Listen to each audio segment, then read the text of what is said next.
کپڑے میں رکھوں صاف تو دل کو میرے کر صاف،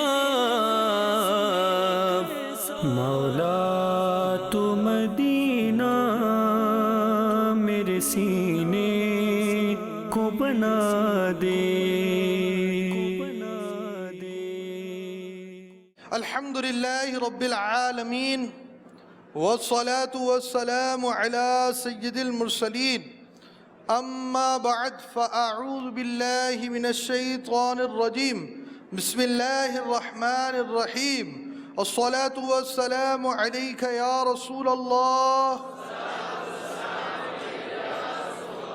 وعلى آلک وصحابک یا حبیب اللہ، الصلاة والسلام علیک یا نبی اللہ وعلى آلک وصحابک یا نور اللہ۔ فرمان مصطفیٰ صلی اللہ تعالی علیہ وآلہ وسلم، مجھ پر کثرت سے درود پاک پڑھو، بے شک تمہارا مجھ پر درود پاک پڑھنا تمہارے گناہوں کے لیے مغفرت ہے۔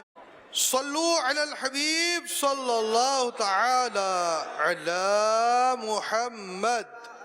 نیت المؤمن خیر من عملہ، مومن کی نیت اس کے عمل سے بہتر ہے۔ حسب حال، جیسی صورتحال ہے، جو کنڈیشن ہے، جو آپ کی کیفیت ہے، حالت ہے، اس کے مطابق اچھی اچھی نیتیں کر لیجئے۔ علم دین حاصل کروں گا، سیکھ کر اگر صحیح طور پر مسئلہ سمجھ گیا تو دوسروں کے آگے بیان کر کر نیکی کی دعوت پھیلانے کے ثواب کا حقدار بنوں گا۔ جو بات صحیح طور پر سمجھ میں نہ آئی، دارالافتاء اہل سنت سے رابطہ کروں گا۔ فرمان مصطفیٰ صلی اللہ تعالی علیہ وآلہ وسلم، جنت کی چابی نماز ہے، اور نماز کی چابی طہارت یعنی پاکی ہے۔ طہارت بہت اہم ہے، اسی لیے اسے نماز کی چابی فرمایا گیا۔ میٹھے میٹھے اسلامی بھائیوں، ہر عاقل و بالغ مسلمان مرد و عورت کے لیے طہارت کے وہ احکام سیکھنا فرض عین ہے جن سے نماز درست ہو سکے۔ ہمارا نماز کے لیے جانا تو بہت آسان ہوتا ہے۔ نماز بڑی اہم عبادت ہے، اور نماز جنت میں لے جانے والے کاموں میں سے ایک کام ہے۔ پیارے آقا صلی اللہ تعالی علیہ وسلم کی آنکھوں کی ٹھنڈک ہے، مومن کی معراج ہے، دین کا ستون ہے۔ اتنی اہم عبادت کے لیے جانے والے بزرگان دین رحمہم اللہ المبین کی حالت جب دیکھی جاتی، ہم ان کی سیرت پڑھتے ہیں، ان کے واقعات سنتے ہیں، تو ان کی کیفیات بدل جاتی کہ میں رب کے حضور حاضر ہونے کے لیے جا رہا ہوں۔ اول تو ہماری مسلمانوں کی اکثریت نماز سے غافل ہے اور نماز سے دور ہے۔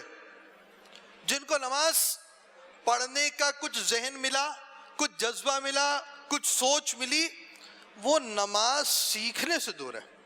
بہرحال نماز میں کیا پڑھنا ہے، نماز کے کیا مسائل ہیں، یہ تو سیکھنے ہی ہے۔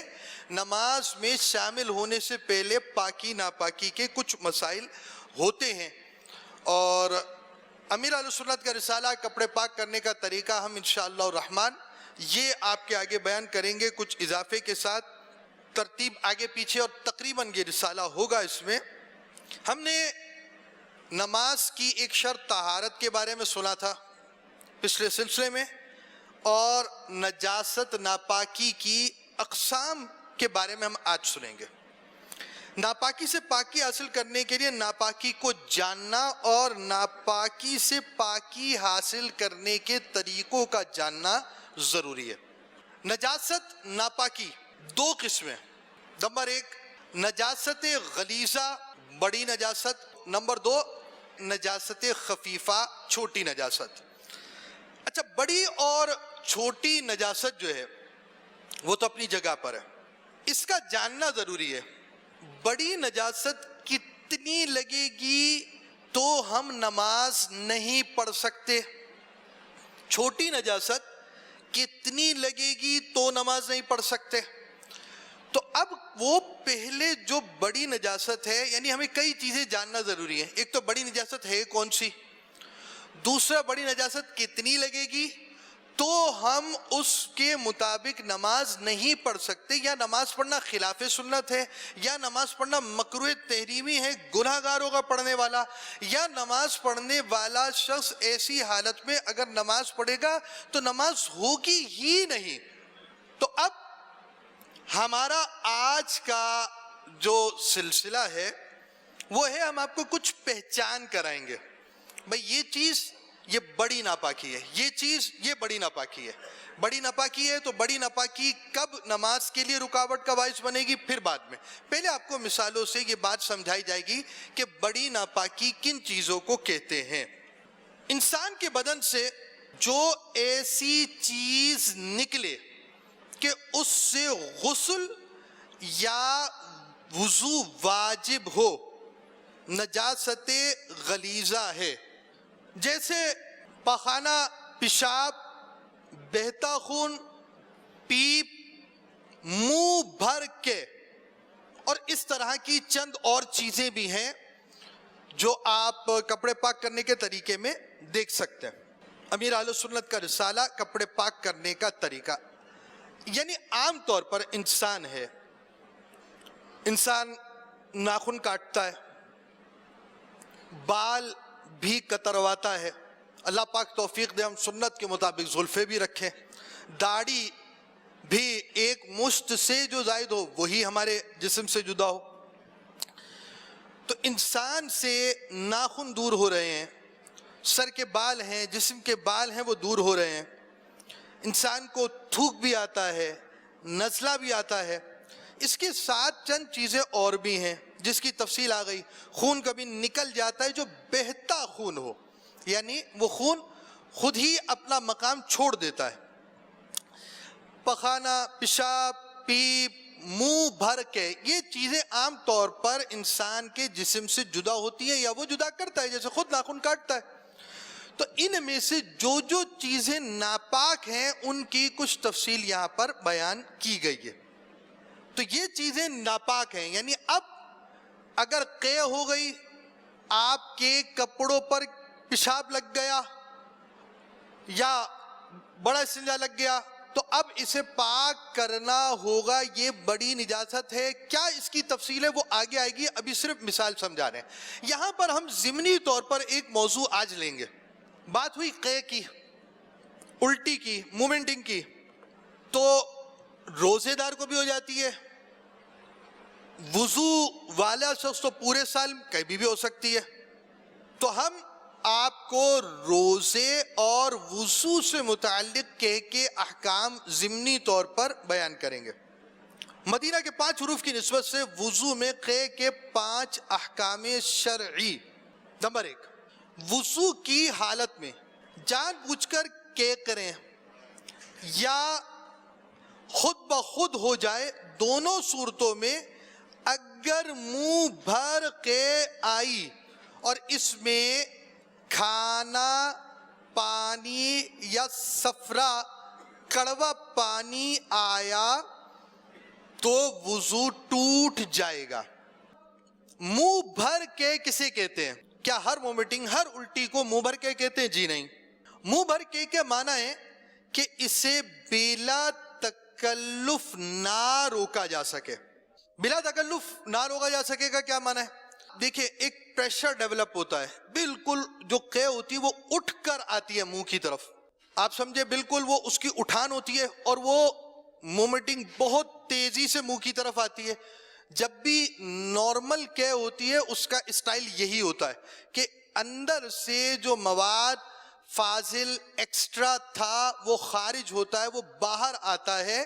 تو اب وہ جو قے ہے وہ پورے پریشر ڈیولپ کر کر جب اوپر آتی ہے، جسے تکلف کے ساتھ، محنت کے ساتھ، کوشش کے بغیر روکا نہیں جا سکتا. مثلا کسی نے زبردستی دانت زور سے بند کر دیے تو شاید روک لے, لیکن یہ کیا ہے منہ بھری کہ اس کا پریشر ایسا ڈیولپ ہوا تھا, اتنی طاقت سے آئی تھی کہ اگر آپ اس طرح نہ روکتے تو باہر آنی تھی. تو یہ جو کہ ہوتی ہے, یہ جو مومنٹنگ ہوتی ہے, اور نارملی اور عام طور پر اسی انداز سے کہ ہوتی ہے, تو اس کہ کو کہتے ہیں منہ بھر کے. بہت اہم باتیں ہیں اس میں, بہت توجہ سے سنیں. منہ بھر کے کھانے کی, پانی کی, سفرہ کی, یہ بالکل وضو توڑنے والی ہے. دوسری بات, بلغم کی اگر منہ بھر کے ہو تو نہیں وضو ٹوٹے گا آپ کا.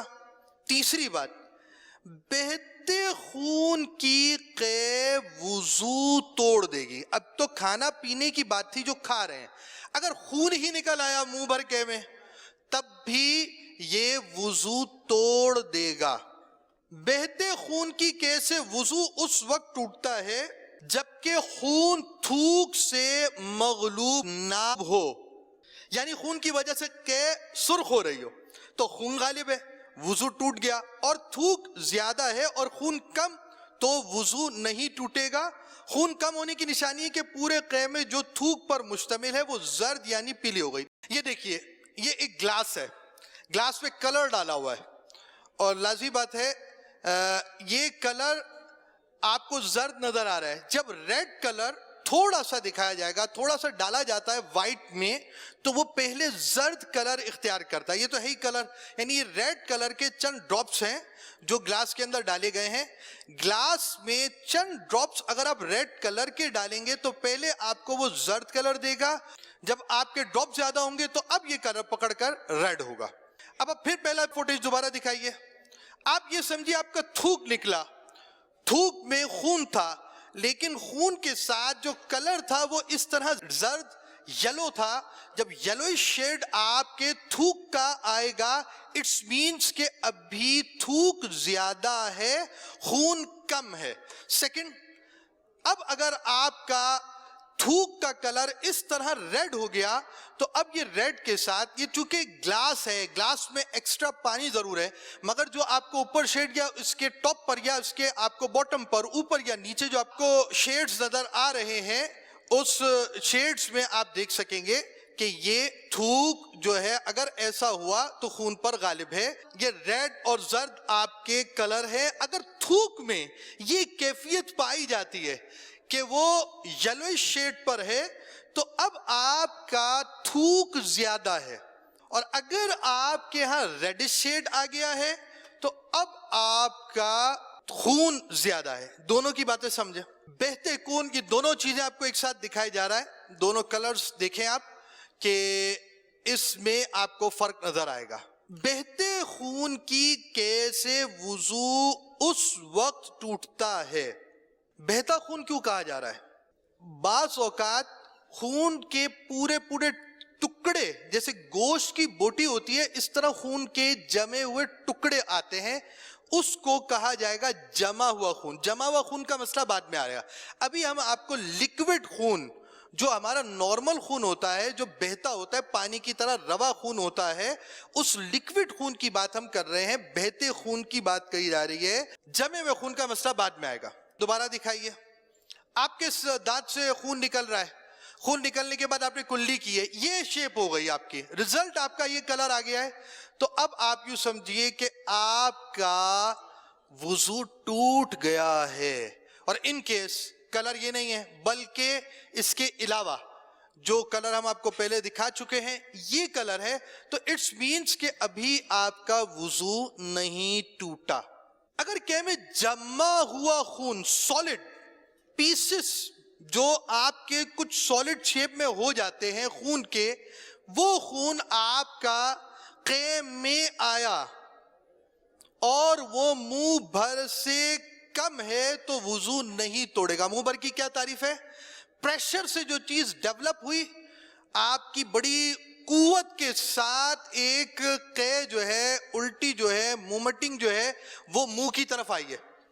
اب جب یہ آئی ہے تو آپ روک نہیں سکتے, مگر اس طرح نہیں ہوا, اتنی پریشر سے یا اتنی منہ سے پوری نکلنے والا خون نہیں آیا, جمع ہوا خون آیا سالڈ شیپ میں آیا مگر کم تھا، پریشر بھی نہیں تھا، کچھ خون آ گیا آپ نے منہ سے نکال دیا، تو یہ وضو نہیں توڑے گا۔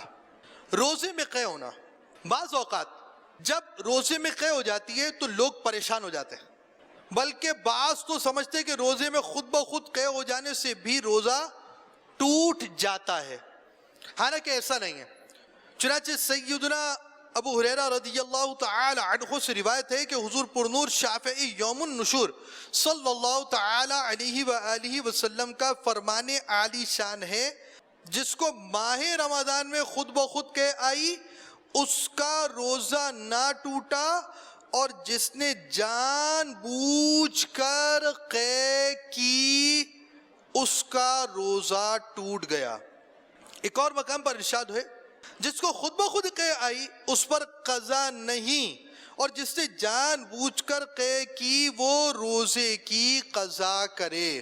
کرم یا رب کے 7 حروف کی نسبت سے روزے میں ہونے والی قے کے بارے میں 7 پیرے۔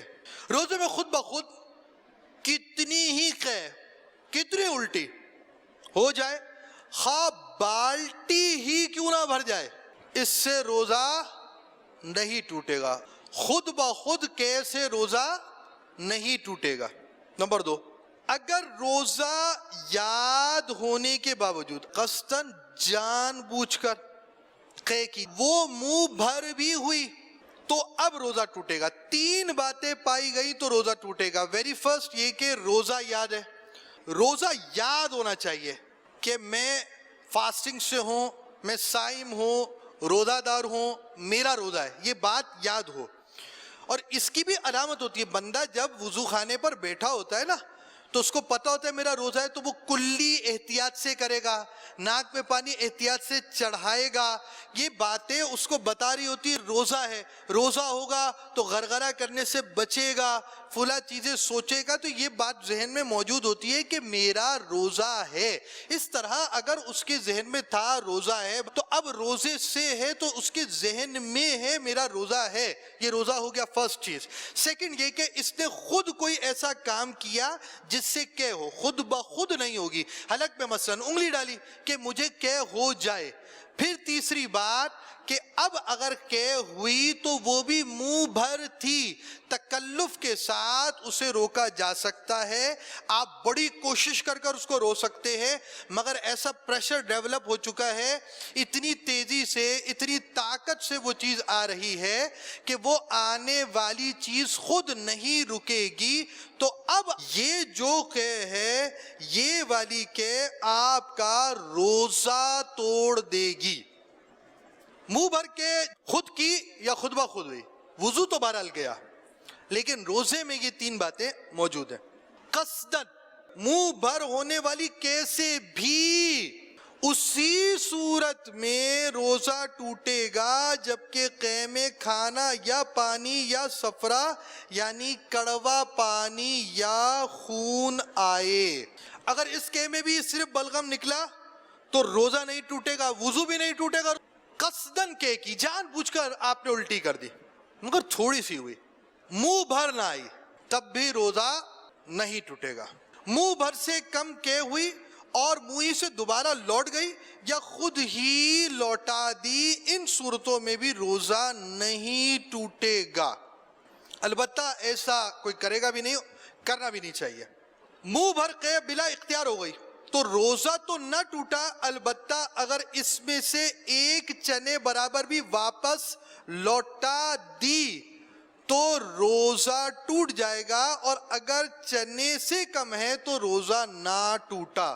بڑی اہم وضاحت جو ہمارے موضوع کے تعلق سے، اب ہم آ رہے ہیں اس طرف کہ نجاست غلیظہ، بڑی ناپاکی کب ہے؟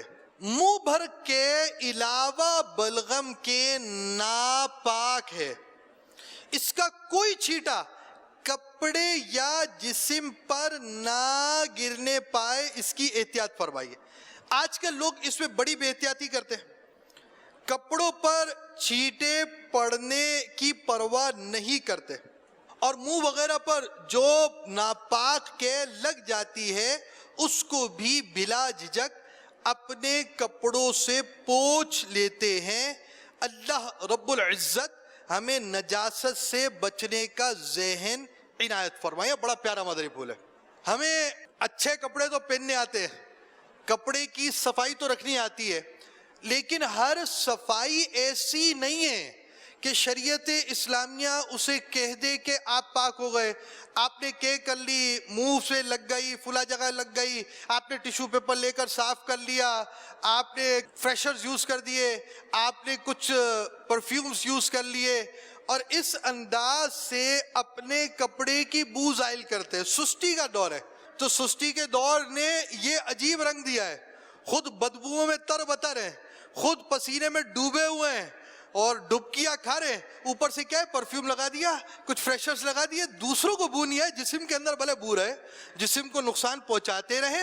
ہم نے پرفیوم لگا لیا ہے, ہم نے عطر لگا لیا ہے, ہم نے کچھ فریشرز لگا دیے ہیں, ہم نے جو ہے وہ اپنے کپڑوں کی بدبو کو دبا دیا ہے, اپنے جسم میں بدبو کو سما لیا ہے. سامنے والے کو تو بڑی اچھی خوشبو آنی چاہیے, سامنے والا آپ کے قریب بیٹھنے والا آپ کی بدبو اس سے لطف اندوز نہ ہو, اس لیے آپ نے یہ فریشرز تو لگا لیے ہیں, پرفیوم تو لگا لیے ہیں, مگر اپنے جسم کو پیش کر دیا ہے لبیک میرا جسم حاضر ہے اس بدبو کے لیے, اس پسینے کے لیے. ساتھ ہی ساتھ یہ جو سستی کا دور ہے وہ یہی ہے. ایڈوانس لوگوں کا کلچر یہ ہے کہ وہ وین کے اندر بیٹھے ہوئے ہیں تو منہ صاف ہو رہا ہے, تو کچھ منہ کے اوپر پاؤڈرز لگائے جا رہے ہیں, فریش ہوا جا رہا ہے, تیاری اس طرح ہو رہی ہے.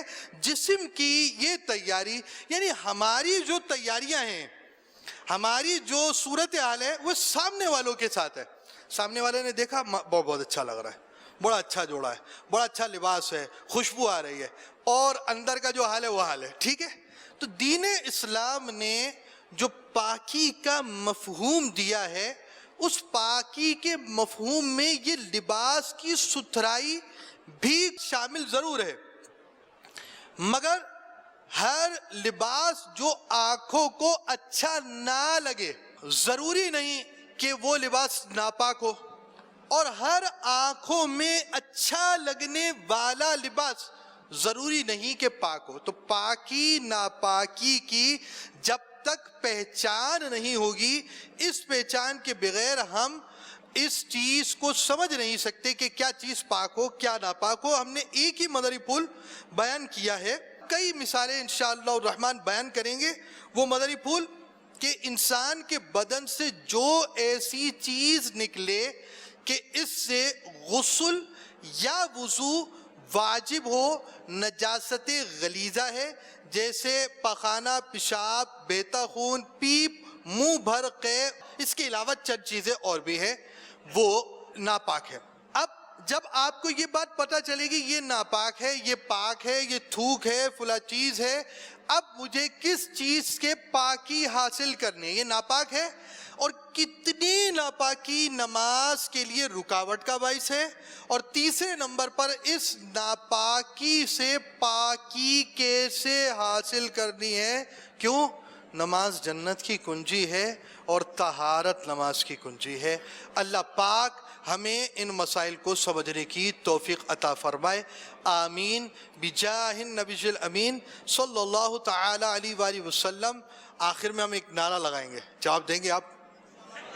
فیضان نماز صلو علی الحبیب صلی اللہ تعالی علی محمد. کپڑے میں رکھوں صاف تو دل کو میرے کر صاف, مولا تو مدینہ میرے سینے کو بنا دے.